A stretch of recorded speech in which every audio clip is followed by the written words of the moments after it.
Kamu itu mau jadi apa? Sudah hitam, pendek, bodoh, tidak sekolah, dan selalu menyusahkan orang lain, bahkan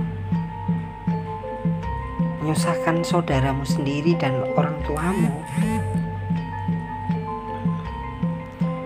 Waktu itu banyak sekali hujatan yang saya terima gitu.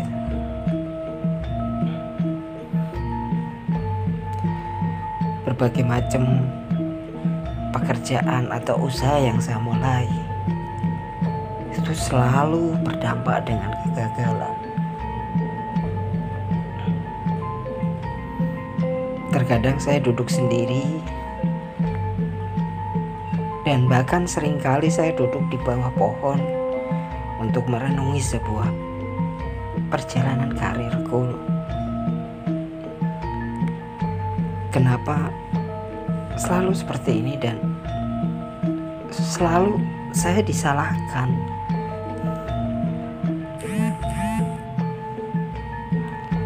Seakan-akan ini tidak adil buat saya. Sebuah kemarahanku semakin meluap, dan entah mau ngapain saya juga nggak tahu. Karena saat itu saya mengalami gagal di Cikarang, dan semua itu habis. Entah mau ngapain saya nggak tahu. Semua orang memojokin bahwa kamu itu ya berkali-kali bikin malu, mencoreng nama baik keluarga, dan itu masih teringat di kepala saya gitu. Emosi semakin meluap saat itu sampai saya ingin mengakhiri sebuah perjalanan hidup ini. Capek, lelah. Kenapa selalu tidak berpihak? Sebuah keberuntungan.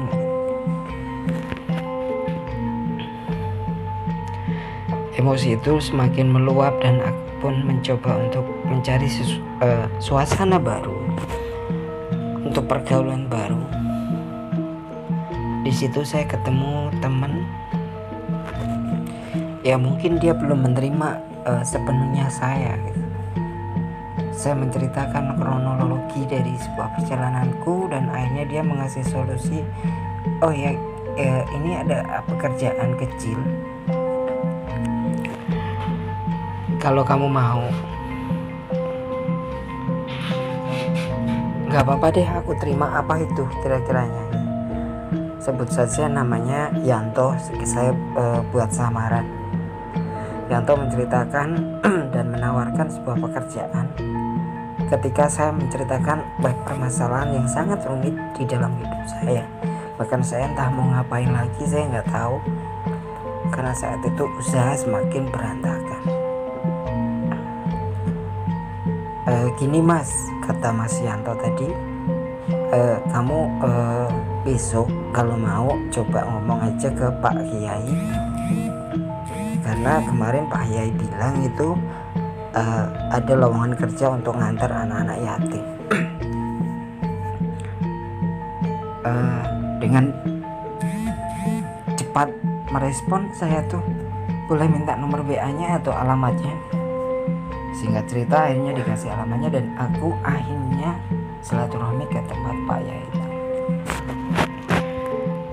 Dan ternyata di sana antar jemput anak-anak yatim ke sekolah dan merapikan keperluan mereka, dan ya tugasnya seperti itu.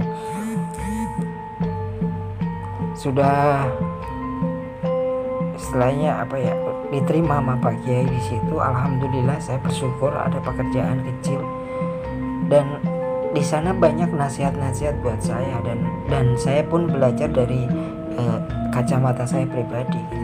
Akhirnya emosi ini semakin turun dan semakin paham dan merunduk, dan dengan keikhlasan saya setiap pagi berangkat bekerja untuk mengantar anak-anak dan merapikan Dan seperti itu aja kerjanya gitu. Dan keunikan, kesederhanaan dan emosi dan segala macam campur di situ, banyak pelajaran buat saya pribadi. Dan selama saya kerja di situ 1 bulan, tiba-tiba Pak Kiai itu ngasih uang bentuknya amplop. Dia bilang gini, udah kamu berangkat aja, ini buat modal usaha kamu, siapa tahu nanti berkah. Dan tiba-tiba saya kaget kan, baru kerja 1 bulan tiba-tiba dikasih gaji. Dan dia bilang bahwa kamu gak usah kerja di sini dan besok kamu udah jadi orang. Dan ini yang membuat saya penasaran, saya mau kerja apa gitu kan, belum ada lowongan ataupun apa saat itu kan. Dan ini di luar nalar gitu. Dengan berat hati akhirnya saya menerima sebuah keputusan itu, sambil merenung, ya Allah, baru aja kerja 1 bulan ada aja ceritanya. Akhirnya tanpa sengaja tiba-tiba saya membuka Facebook, tiba-tiba ada lowongan pekerjaan angkringan di kota Jawa Tengah di Semarang dengan gaji 45.000, bongkar pasang tenda gitu. Berangkat dari jam 4 sore, pulang jam 6 pagi. Wow, lumayan berat.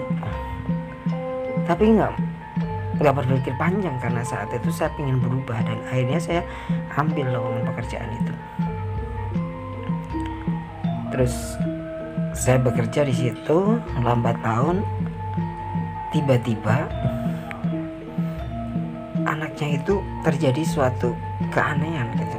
Maksudnya ada gejala kayak kesurupan ataupun apa, tiba-tiba aneh gitu. Dan ya Allah, ini jangan sampai terjadi saya keluar lagi karena sebuah ini ataupun apa gitu. Karena saya takut gitu, saya nggak mau ikut campur urusan orang lain. Dan bos saya itu sudah berobat kemana-mana, tiba-tiba di tangan, entah kenapa itu mukjizat dari Allah, dan buat saya itu pelajaran sangat berharga sekali.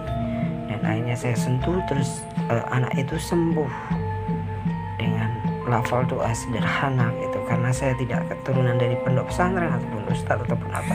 Tiba-tiba sembuh aja gitu. Terus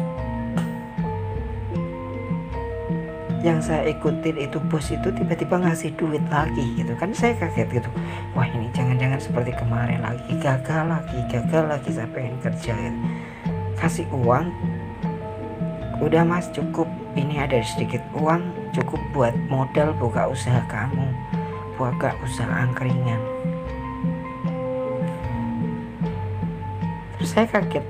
Lalu saya di kota orang, maksudnya saya merantau, saya nggak mungkin bisa untuk memutuskan untuk cari tempat dan lokasi. Dan sedih banget. Tiba-tiba saya duduk di bekas gudang kardus gitu, ada orang gitu, nggak tahu cerita, saya ambil ngobrol gitu, duduk di samping gudang kardus itu. Saya duduk gitu, mau pulang, nggak ada kerjaan, nggak tahu, tiba-tiba ngobrol. Dan akhirnya ngasih tahu bahwa ada tempat bagus tapi agak mahal. Terus saya hitung lagi duitnya, dan akhirnya cukuplah. Terus dengan modal seadanya. Nah setelah itu akhirnya saya temuin tuh yang punya tempat, dan akhirnya dengan harga semahal itu saya ambil resiko. Ini terakhir, kalau toh gagal ataupun sukses itu saya pasrahkan kepada Engkau ya Allah. Aku udah nggak tahu mau ngapain, dan ini udah, kalau ini memang amanah dari Gusti Allah buat saya akan menerima. Tapi kalau ini udah jadi resiko atau gagal, saya siap menerima. Dan malam itu saya bayar kepada yang punya lahan, saya sewa seharga,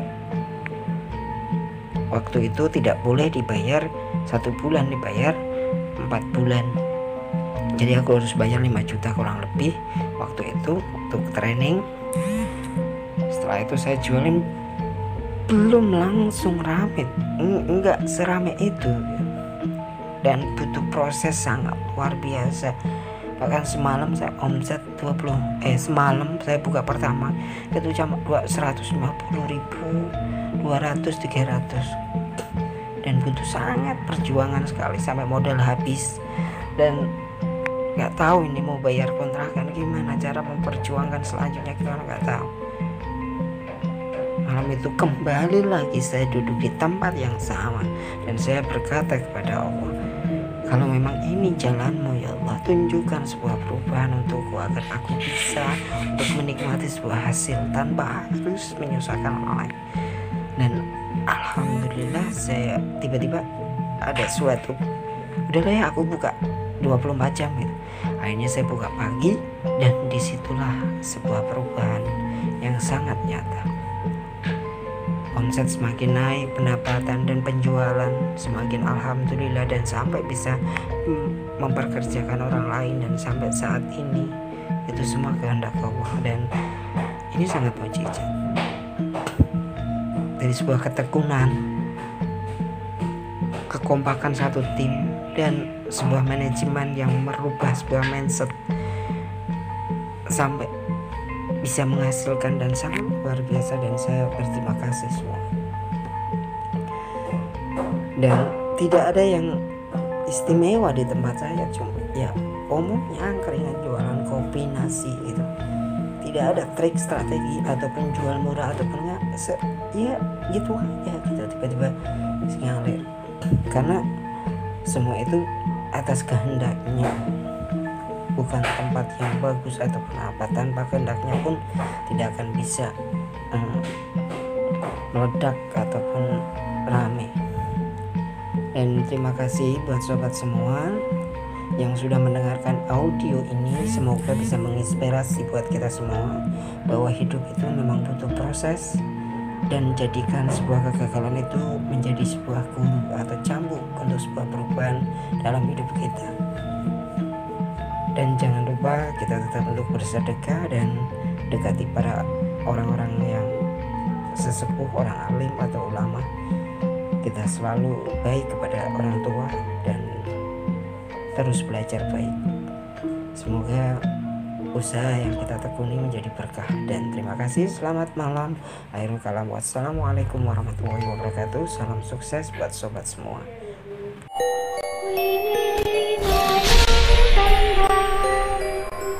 Ini